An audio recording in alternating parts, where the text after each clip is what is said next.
Good afternoon, everybody. How are we all doing? Are we still like enjoying this incredible event? You guys having fun? Are you ready for some more stuff? Are you going to go on brain overload? That's what I want to hear. Okay, I have the privilege of introducing yet another visionary, another awesome rock star in the world of health and wellness and doing it the right way. Jeffrey Smith, who is from the Institute of Responsible Technology, The Wrath of GMOs and Roundup, and the Looming Threat. And we all know about Roundup now, don't we? Okay, he is the leading consumer advocate promoting healthier, non-GMO choices. Jeffrey Smith was named the 2017 Person of the Year. Congratulations. Thank you. By Masters of Health magazine. For more than 2 decades, his research has exposed how biotech companies mislead policymakers and the public and put the health of the society and the environment at risk. Ladies and gentlemen, Jeffrey Smith. Thank you. All right, how many people, this is your first Health Freedom Expo? Raise your hand. This Health Freedom Expo used to be twice a year, and it was the way, to me, it was where all the leaders would get together and hang out and meet each other. It was just so fun. And of course, there was also the audience. But to me, it's like, you'd be on panels and then talk about it in the back room. It's like, I never met most of these people. So there was a value to the networking that was happening here that was simply over the top. And then I started to meet more of the audience and it became like a family. So kudos to Julie and the team. So yeah, amazing. All right, I'm going to ask you to rate yourself what percentage of your diet is organic. So give yourself a number, and I'm not going to let you off the hook. I want that number to include when you go out to eat, when you eat at someone else's house, when you come to the Health Freedom Expo. Give me one number, 1% of what is your organic number for the percentage of what you eat. How many people are between 0 and 20%? Raise your hand. Okay, 20 to 40, 40 to 60, 60 to 80, 80 to 100. All right, so it's almost evenly spread between 20, the first 3, and then a little bit less in the last 2. And now I want to ask you one other question. If climate chaos was 8 out of 10 in planetary threat, where would you rate GMOs? How many would rate GMOs as 7 or below? So less than climate change, raise your hand. No one. The same. Higher. I'm always amazed. I just started asking that question last month. And this is my 6th talk in 2 months. And every group is higher, or one was equal to or higher.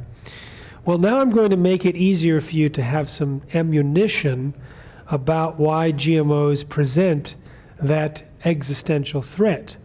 So I'm going to take 3 minutes and 20 seconds and have a break and give you a chance to watch a new film which we created, and then we'll have a chance to talk about it.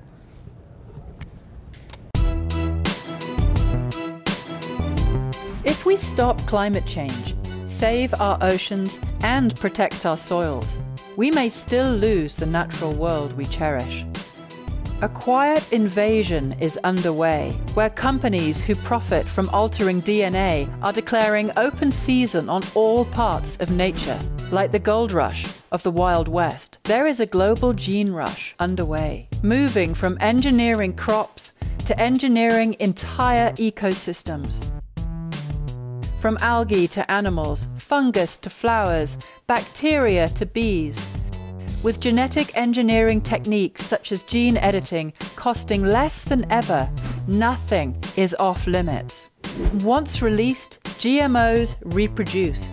Artificial changes can spread through the environment and corrupt the gene pool.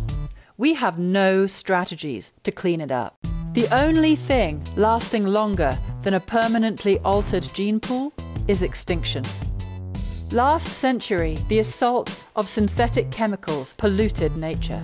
Today's genetic assault could replace nature forever. What is the most common outcome of genetic engineering? Surprise side effects. It's not that individuals seek to permanently replace nature with unpredictable laboratory creations. It's thousands upon thousands of labs racing to get their invented organisms out there first. And many governments, including the US, Australia, Argentina, Brazil, and Japan, are eliminating regulations and safety precautions, hoping that GMO companies can make quick profits and dominate. On June 6th, the Trump administration proposed new rules that could make almost every GMO exempt from regulations by the Department of Agriculture. On June 11th, President Trump signed an executive order to further erode government oversight. In addition, it authorizes the US State Department, Trade Representative, and other agencies to work together to convince the world to accept GMOs, and by October 9th, have a strategy in place to use the maximum financial, political, and diplomatic pressure to arm twist the nations of the world into fully accepting America's GMOs. Do you think the citizens of the world will have something to say about that? We do.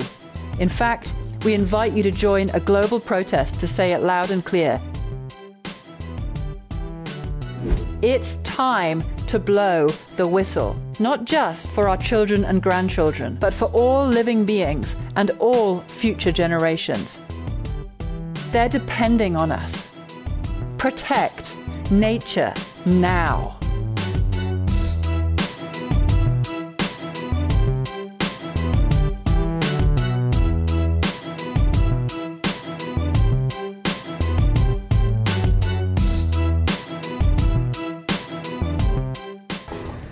All right, now you have my perspective. Any questions? What could go wrong? What could possibly go wrong with GMOs? I love this picture. Get your guns and your liquor together in one place. So what I want to do now is I want to explain to you what we do know about genetic engineering and why in that video it said the #1 result is surprise side effects. So what? So I'm going to describe some side effects that are rather significant from the GMOs that we already know. But you can't just multiply that by 5 or 10. You multiply it by 5,000 or 10,000 or 100,000 because they have the capacity now to use AI and robotics to produce en masse GMOs and put them out there. They're planning to genetically engineer custom bacteria for your farm. Custom sprays that will change the biological expression of the DNA of the crops. Custom insects, perhaps. And these things become cheaper and more available. So what I want to do is share with you, for example, the genetically engineered fish and the catastrophe that may unfold there. They genetically engineered salmon with genes from another salmon and an Arctic eel that forces the physiology of the salmon to produce a growth hormone around the clock all year long. Usually the growth hormone goes for a certain period of the year and then shuts down. Now, they claim this is environmentally friendly because the salmon will go to market earlier. They ignore the fact that there are environmental problems and health problems. For example, when they tested the fish, the allergic response was 20 to 52% higher. The cancer-promoting IGF-1 was 40% higher, and the growth hormones were undetectable by the instruments that they used, so they said there's no difference because they couldn't find them in the GMOs or the non-GMOs.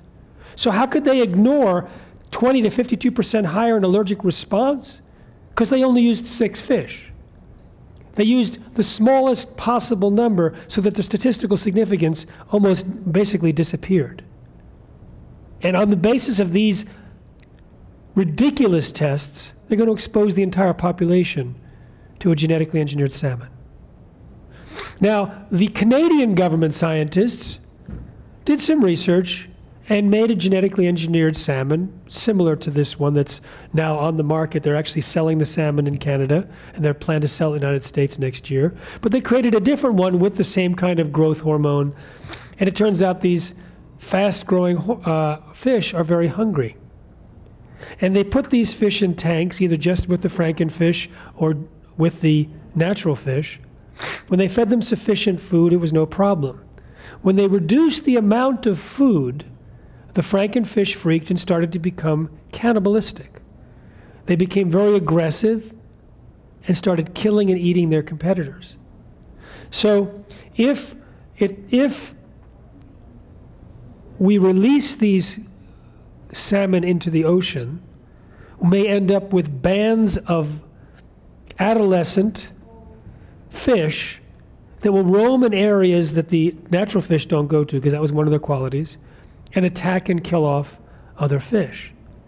But there's another possible outcome. There was a Japanese fish called the Medaka that was genetically engineered, and it grew a little faster, but it had a slight disadvantage in terms of survival. 30% disadvantage, only 70% of them survived. But because they grew faster, they had a mating advantage. So the females were more attracted to the males that were genetically engineered, and so they took the qualities of these genetically engineered fish and they entered into a computer program, and in the computer program they put 60 transgenic fish into a population of 60,000, and were shocked to find out there was a complete extinction in 40 generations. So we don't know if these salmon escape into the ocean, whether they're going to rove around as aggressive gangs, or whether they're going to result in a complete extinction. But we do know that if they end up in farms, the chances are that some will escape into the ocean, because the amount of salmon that escape each year in the North Atlantic alone is up to 2 million. Now, there's also genetically engineered mosquitoes. Now, these particular mosquitoes were being touted in 2012 by the New Yorker as the big solution. You can genetically engineer mosquitoes, as this company Oxitec did, that create eggs where it grows mosquitoes, and the males are sterile. So they mate with the females and then they die off because there's no further generation. So let's target the particular type of mosquito that carries dengue fever and Zika, and let's introduce these GMO mosquitoes into the environment to save humans from these diseases. And so Brazil bought in, they released billions of lab-grown mosquitoes, and the company kept lying about its outcomes, saying, oh no, there'll be no survivors whatsoever. Well, actually there's 3%. In the presence of tetracycline, well, it's up to 18%. And there'll be no females released. Those are the biting ones. Well, actually there will be a few million of them released. And then the offspring, well, there'll be some viable females that'll bite you. But every time they introduced it to a new country, they forgot to tell them the truth. And just last month, there was a big set of headlines where they found in 10 to 60% of all the samples of the mosquitoes in Brazil, they found the genetically engineered sequences of the GMO mosquitoes. They hadn't died. They persisted. They crossed with the natural mosquitoes and became part of the gene pool, which means that all future generations may have to deal with the folly of this generation, introducing combinations that have never existed in nature before, which might result in mosquitoes that are more likely to carry disease, that are less likely to be killed off by insecticides. Now, I was having a conversation actually with the scientist from Oxitec after we both testified before the Key West Mosquito Control Board, because they wanted to release the mosquitoes in Key West. And I said to Derek from Oxitec, have you ever tested the saliva from the mosquito? Because that's what gets inside human blood. And when you genetically engineer it, might change the compounds in the saliva. And he said, well, we're just now testing. We're in the middle of studies to see if the gene produces a protein that ends up in the saliva. I'm thinking you're a little late, Derek. You've already released millions upon millions of mosquitoes in 4 countries. But he didn't say that. I said, Derek, there was a study on human genes, human cell. It was a cystic fibrosis study. They engineered it with a foreign gene and were shocked to find up to 5% of the functioning genes changed their level of expression. A single insertion changing 5%. If we have 20,000 genes, do the math. That's 1,000 genes, maybe more, changing levels of expression. I said, shouldn't you test the entire compound? All the compounds, the entire saliva, not just for the protein? His answer was brilliant. He said, good idea. So, as Dave Barry would say, this is the brain cell behind the Oxitec mosquito. Now, there was a near miss in the early 90s. There was a bacteria called Klebsiella planticola. And very well-meaning scientists had a fantastic plan. Let's take the bacteria that's found everywhere and genetically engineer it with a gene that helps take cellulose or plant matter and turn it into alcohol. Then we'll distribute this bacteria around the country to all the farmers who can take all the extra plant matter, mix it with the bacteria, create alcohol, and fuel their tractors and trucks. And then you take the sludge and spread it on the field as fertilizer. Now, these guys sound like us, right? You know, let's use alternative fuels. Let's create a natural fertilizer. It's bacteria after all. And they were just about to release it. The EPA approved it. They were just about to release it 2 weeks before they released it. The results came in from a graduate student who did a study on their bacteria. This was not required by the EPA. This was required by his advisors to get his PhD. He needed to study GMOs. So he took regular field dirt and planted wheat and had put the sludge on the field as fertilizer. And they grew, and then they all died. The alcohol created by the bacteria rendered the field infertile. Now I'm going to tell you another story and then come back to this. The graduate student's supervisor was Dr. Elaine Ingham. She was approached later by a person from the EPA who told her that the EPA had released bacteria in one place and set up monitoring stations 11 miles away in different directions. And sure enough, the bacteria that they released traveled to all the stations. They wanted to see what the impact would be for releasing GMO bacteria. But some of the employees kept monitoring in different locations, and eventually they found it everywhere on Earth. Bacteria spreads, and the bacteria exchanges genes with other bacteria. Now let's think about this Klebsiella planticola. What would have happened if they distributed these bacteria all over the United States? It could have rendered the soils, first in North America and then around the world, infertile. We don't know if it would have. We don't know if they would have come up with a genetically engineered counter bacteria. But this was one bacteria, one bacterium type, that could have done this type of damage on a scale that would have been devastating to humans and other living beings. But it was not the first planned release of bacteria. There was an earlier one, Ice minus, engineered to prevent frost on strawberries. Again, smart idea. So much damage from frost on strawberries.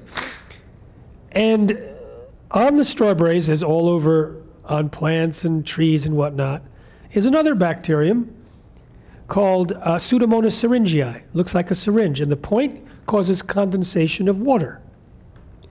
And by making it blunt, the water doesn't condense and the frost doesn't occur. And so they sprayed it on a field, but then there was a court intervening because it turns out, guess what? There are some weeds that also die off because of the frost. If they end up with this bent syringe type thing on it, they would survive, and so it would create super weeds, and so they decided to incinerate the field. Well, we now know that this Pseudomonas syringae is also in the atmosphere.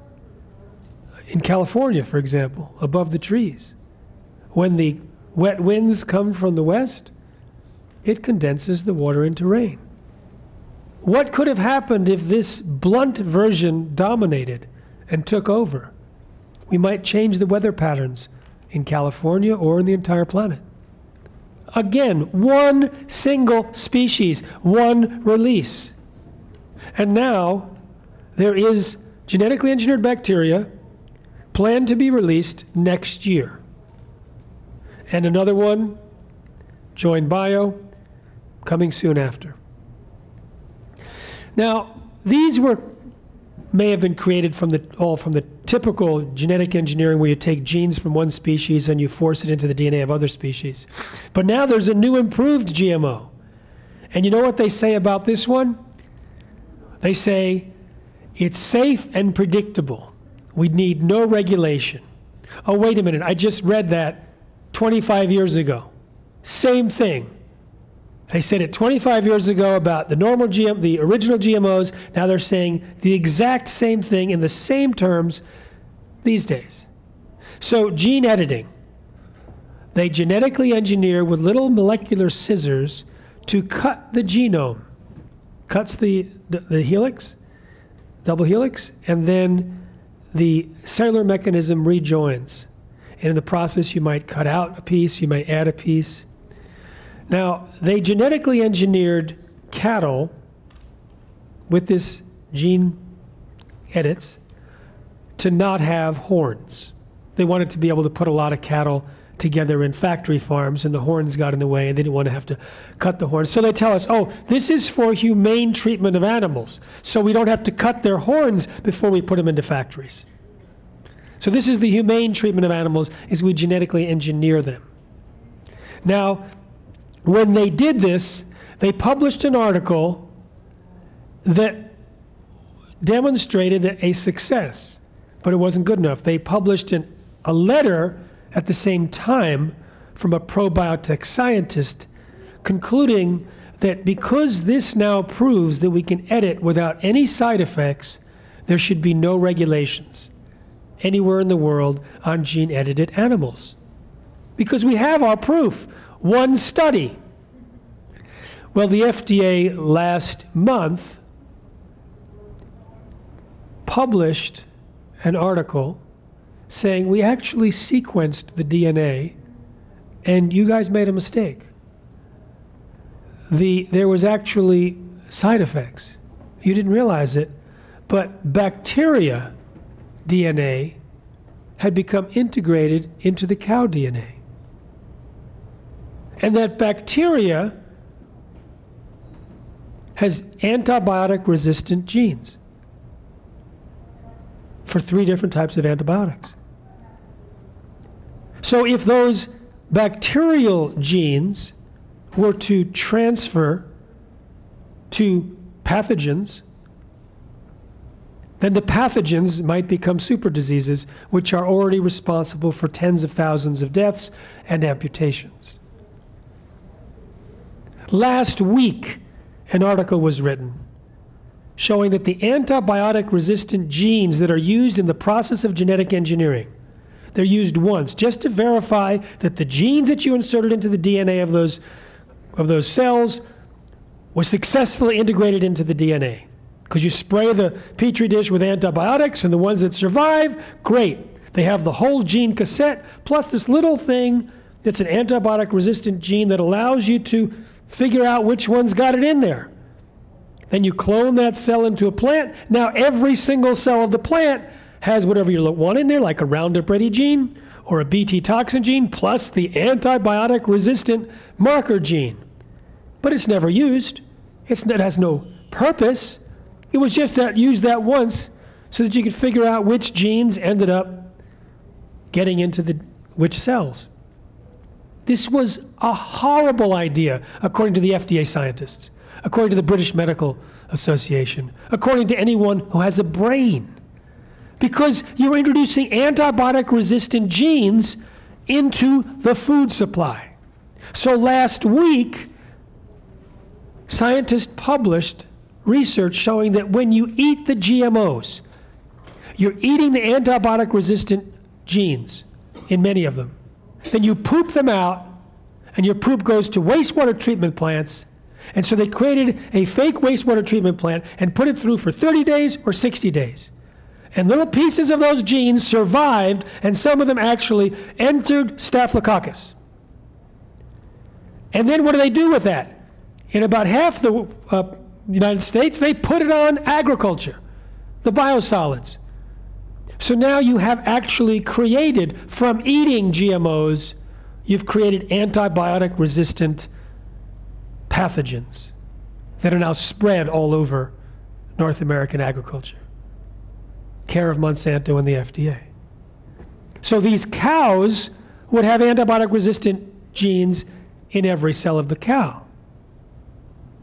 Now, how come it did that? Because when you cut the gene, the DNA reforms, but it can grab things from the environment. And they used this bacterial, they used this DNA from bacteria, it's called a plasmid, as part of the way that they did the genetic engineering process. So it was hanging around the Petri dish. And so the cell just went, okay, you're coming in. We're stuffing you in.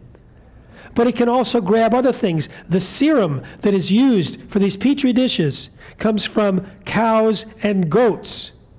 So their DNA ends up inside mice, for example, that are genetically edited. And which genes are put in there? Retrotransposons, for example, which are jumping genes which can move around the genome, or retroviruses, like HIV. They found retroviruses from goats or cows in mice whose DNA had been gene edited, just because it happened to be in the Petri dish. Now, these are some of the problems that result from genetic engineering, and problems are the most common result, surprise side effects. Because in the process of genetic engineering, you can create massive collateral damage, deletions, additions, rearrangements, mutations. Hundreds, thousands, whether you're gene editing or using a gene gun and blasting genes into a plate of cells. So, for example, in the Roundup Ready corn, there's over 200 proteins and metabolites that are different, not predicted, not wanted, just resulting from the surprise side effects. Two of those compounds that are increased are called putrescine and cadaverine. Isn't that a great name? Putrescine and they're responsible for the foul odor of rotting dead bodies and bad breath. They also promote cancer and allergies. Back in the 90s, Dr. Arpad Pusztai discovered that the process of genetic engineering, the generic process, irrespective of what gene you're inserting, created this in the stomach lining, potentially precancerous cell growth. There's a story about him in the first chapter of my book, Seeds of Deception. He was fired from his job after 35 years and silenced with threats of a lawsuit. Now, in addition to the generic process of genetic engineering that causes problems, there's the specific nature of the GMOs. Most GMOs are engineered to be sprayed with herbicide, particularly Roundup. Monsanto's Roundup, or its glyphosate, chief poison in Roundup, was coming off of patent in 2000. So they created Roundup Ready soy and corn and cotton and canola, and later sugar beets and alfalfa, where you can spray the field with Roundup. Instead of spot spraying for the weeds, Just spray the whole field with a tractor, with a plane. Normally that would kill the crops. Here, you don't have to kill the crops if they're genetically engineered. You kill all of the other plant biodiversity, but not the crops. So we end up with Roundup that gets driven into the crop tissues, ends up in the food, and we end up eating a lot of genetically engineered material plus Roundup in our food supply. So Roundup's chief poison is glyphosate. I'm going to just share with you quickly some things we know about it. And I'll just say that if you look at this carefully, you realize these are the foundations of health. It dismantles, destroys, or damages the foundations of health. It depletes minerals. It kills the friendly gut bacteria. It's actually an antibiotic. It can block serotonin, melatonin, dopamine. It can damage digestion. It can destroy mitochondria. It can create leaky gut. It interferes with detoxification. It can alter hormones. It can promote birth defects. It can promote cancer. I want to give you some good news. How many people want good news at this point? All right. How many people think they might have had a GMO today? How many people think they might have had food with Roundup in it today because it wasn't organic? How many people have perfect health? All right, just asking. So I started talking about GMOs 23 years ago, and people would come up to me and say, you know, Jeffrey, I can tell when I eat a GMO. And I'm embarrassed to say that I didn't believe them. I figured it would be some little minor change in some epidemiological evidence that some diseases might rise over time. Even though I was talking about, you know, remember that stomach lining? That was 10 days. 10 days on a GMO diet. And they had potentially precancerous cell growth and digestive tract, smaller brains, livers, and testicles, partial atrophy of the liver, damaged immune system in 10 days. But for some reason, I was clueless that humans would have similar reactions, even though we eat our weight, more than our weight in GMOs per year in the United States. So I started lecturing to doctors in 2006, and they started prescribing non-GMO diets right away by the thousands. And then they started to tell me that people were getting better immediately, dramatically, from a variety of diseases. So I got bold. In 2012, I started to ask audiences, how many people here, when they have switched to a non-GMO and largely organic diet, raise your hand? Okay, small number. How many of you noticed an improvement in your health? About the same number. And so I started asking people and said, okay, what'd you notice? What'd you get better from? People would, the number one was always digestive disorders, and then brain fog and energy and weight problems, anxiety, depression, skin problems. 150 lectures, I asked the same question. 150 lectures got the same answers. Some of those lectures were medical conferences, so the doctors were talking about their patients, thousands and thousands of them. So I surveyed 3,256 subscribers to the Institute for Responsible Technology's website, and we found surveys showed improved health. This is a peer-reviewed article that appeared in the International Journal of Human Nutrition and Functional Medicine. And take a look, I'm not sure if you can read it from there, 85.2% of respondents had improved digestive problems, then fatigue, then obesity or overweight, then brain fog, then anxiety, depression, then food allergies or sensitivities, and we're still above 50%. Then memory or concentration,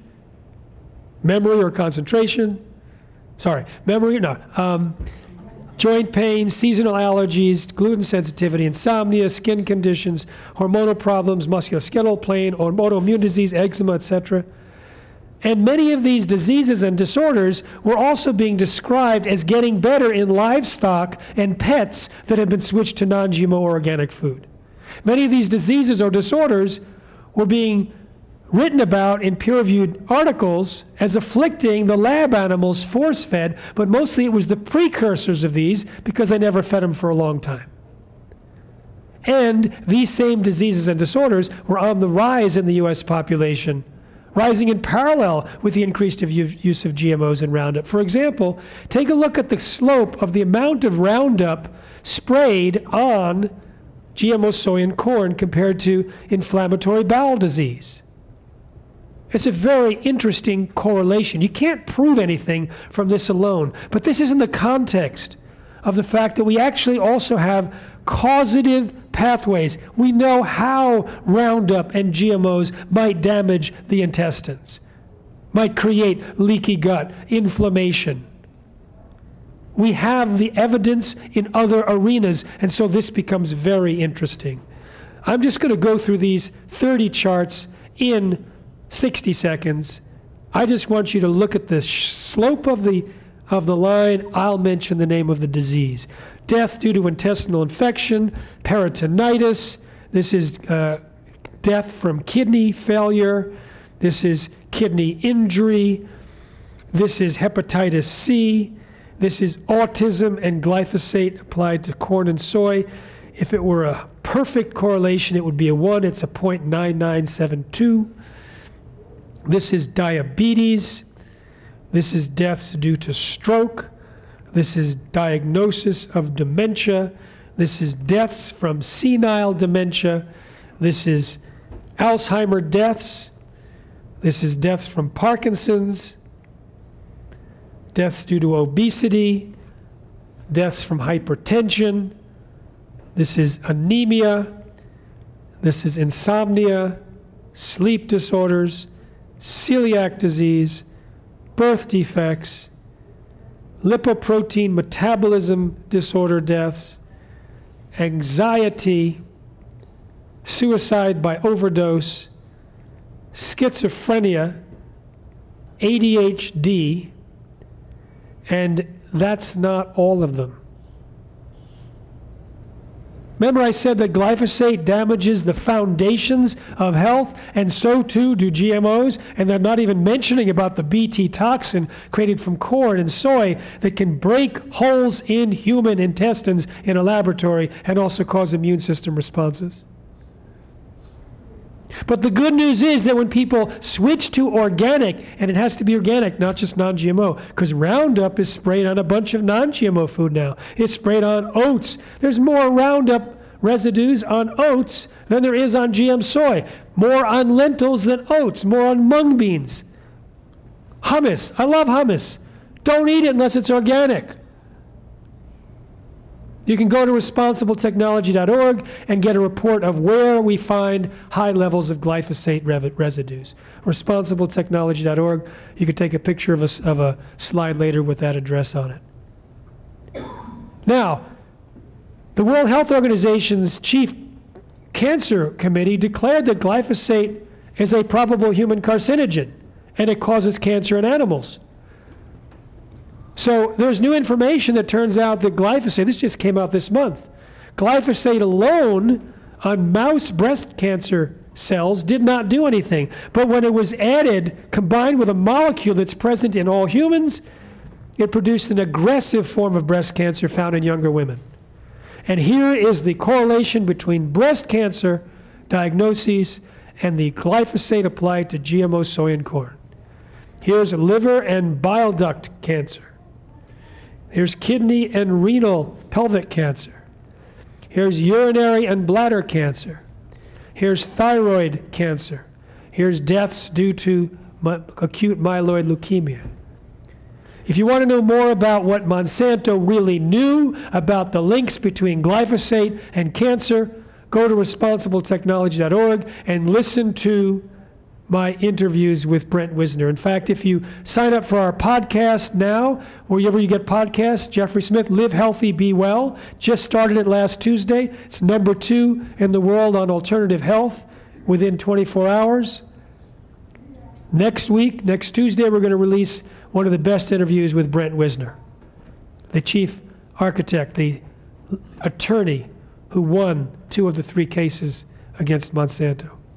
In the 3rd one, he helped out, and they won that also.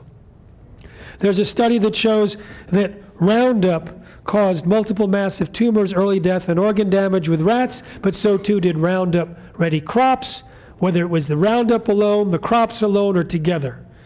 Tiny amounts of Roundup or glyphosate cause non-alcoholic fatty liver disease. Here's some testicles that changed from pink to blue when the rats ate Roundup-ready soy. I usually take a long, slow drink of water to let this slide burn its way into your consciousness.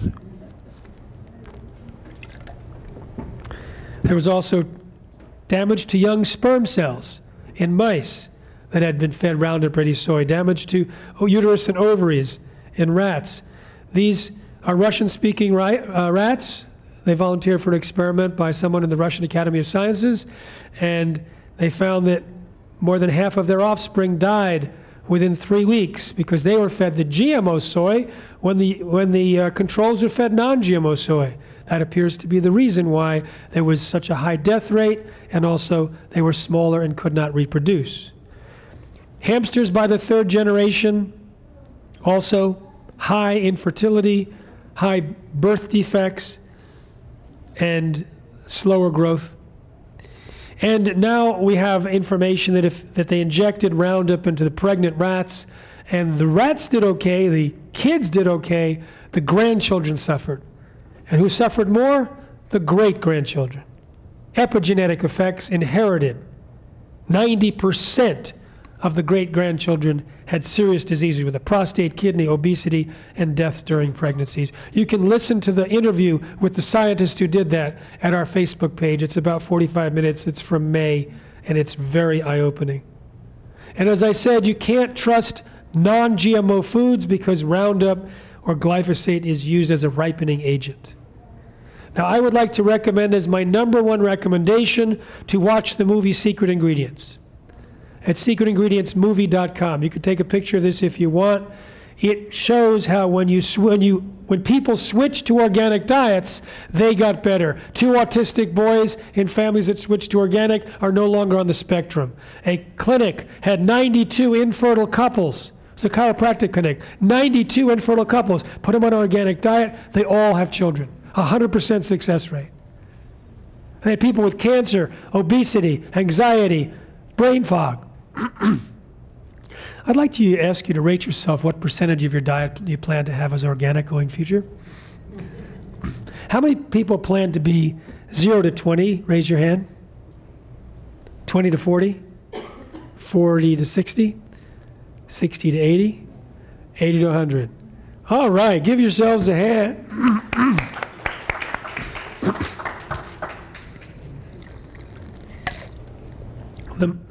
The movie Secret Ingredients does a better job than my talk. So show that to all of your friends and the people that you live with, because you're going to want to do it as a group.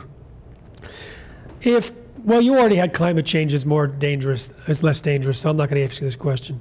If you go to protectnaturenow.com, you can take a picture of this slide, then you can see that 3-minute film, which we showed, and you can participate in a social media campaign where you can take a picture of something that you want to protect and share it and include the hashtag and the URL so we can try and get this seen by millions of people. And so you can go to protectnaturenow.com, and you can also join that list by texting the word join to that phone number. You can take a picture of that, or you can do it now. And now I'm going to do something which I almost never do and have suffered greatly as a result. I almost never ask money for donations. I never ask for donations, hardly ever, at a public talk for our Institute for Responsible Technology. And earlier this, excuse me a second. Earlier this month, we nearly ran out of money. I had to stop paying myself, lay someone off, tell the rest of the staff that we didn't know what would happen in November. So we started calling people that we knew, and we raised enough so that we have enough for finishing this month and getting into next month, but we're still in pretty bad financial shape. So our institute has an existential crisis when we're trying to deal with the global existential crisis. Now, what are we doing? Why would you want to donate to the Institute for Responsible Technology? Well, first of all, for the last 23 years, I've been giving the information about the health dangers, which has been changing people's diets, as you saw just now in terms of your hand raised, and we have been changing the diets and preferences for more than 100 million people. Before we started, no one knew what a GMO was. No one was talking about the health dangers. Now 46% of surveyed Americans say they're seeking non-GMO. We didn't do all of that, but we pioneered the information that created that reality. that started the tipping point that's creating the change. But after 23 years, I need to change my framing of GMOs, because now we have gene editing. So cheap, so easy. So yes, it's dangerous. Yes, we should stop eating it. And no, that alone won't solve the problem. It did solve the problem for GMO foods because now, or it's going to, because now more and more products are being turned into non-GMO to protect market share, because everyone's trying to avoid GMOs, or at least half, and that's more than we need. But we need to have a moratorium or a ban on outdoor release of GMOs. We need to look at international treaties, legislation, litigation. We need to contact the scientific community and let them know they have been given lies. We need to get the information out to millions of people to have a change, a phase shift in the way we think about GMOs. So the Institute is now pulling together groups, pulling together information, curating it, creating it. We created the 3-minute video. And we have on our site at Protect Nature Now, if you go to the bottom and you link to the resource page, you're going to see probably 7 other videos by now and 4 or 5 other written materials. We're putting them together and making them available to anyone in the world. And you can take our name off. We'll give it to you unbranded, and you can create your own website when you can take all of our assets and put it on your own page so no one feels competitive. You know, non-competing nonprofits, it's almost unheard of. But the only way we're going to make this existential threat go away is if we invite the entire world, all those already involved with planetary survival, those involved with climate change, involved with ocean survival, involved with environmental issues. If they adopt this also as one of their planks, as one of their talking points, then we have an instant global movement with millions of people. So what do we need to do? What we're really good at, creating the messaging that makes this interesting, exciting, viral. And so we need to create the videos. We've had 2 million views on our videos this year, all combined. Not enough, but at least we're getting something. We know how to do it. We need to create videos. We need to pull together organizations. We need to bring the champions of the climate chaos movement so that they say to their audience, yes, we need to talk about this too. So, I would like to say we all need to step up for an existential threat, because all living beings and all future generations are waiting for our response. And I'm asking you to respond, and I know most of you can't quit your jobs and get on stages and travel around the world and write speeches and write books and make movies, but we can. But we can't if we run out of money. And we can't just do it maintaining our level of budget. We must grow our budget. We must have someone at least full-time. I mean, this is the entire nature we're talking about. It could be replaced. We actually need quite a number of people, but we need to start growing that right away. So I invite you to go to responsibletechnology.org, which is where you can donate. We don't have a donation tab on Protect Nature Now because we want all the different groups to send people there. We don't want them to be feeling in competition. So we collect donations at responsibletechnology.org. And if you go there, there's an opportunity to indicate recurring, monthly, quarterly, yearly. And that tells us you can count on us. You can budget based on our recurring donation. You can hire that person because the money's going to be there next month and next year as well. I've never been this bold about asking for money in my life. It took an emergency for me to. I am so bold talking about Monsanto. I am completely fearless dealing with this issue. But I was hesitant and a little fearful asking individuals for money. And I apologize, because this is an opportunity for you to get on board. And to put. Now, I apologize not for asking. I apologize for having not asked. I apologize because I have not been giving everyone an opportunity to join us in protecting all living beings and all future generations. People have been writing me this month saying, I love what you're doing. You saved my life, and it never occurred to me that you needed money. That's my fault. So I want to thank you for seeing the change in your diet, making this a turning point in your digestive life, and also for stepping up. Thank you. Safe eating.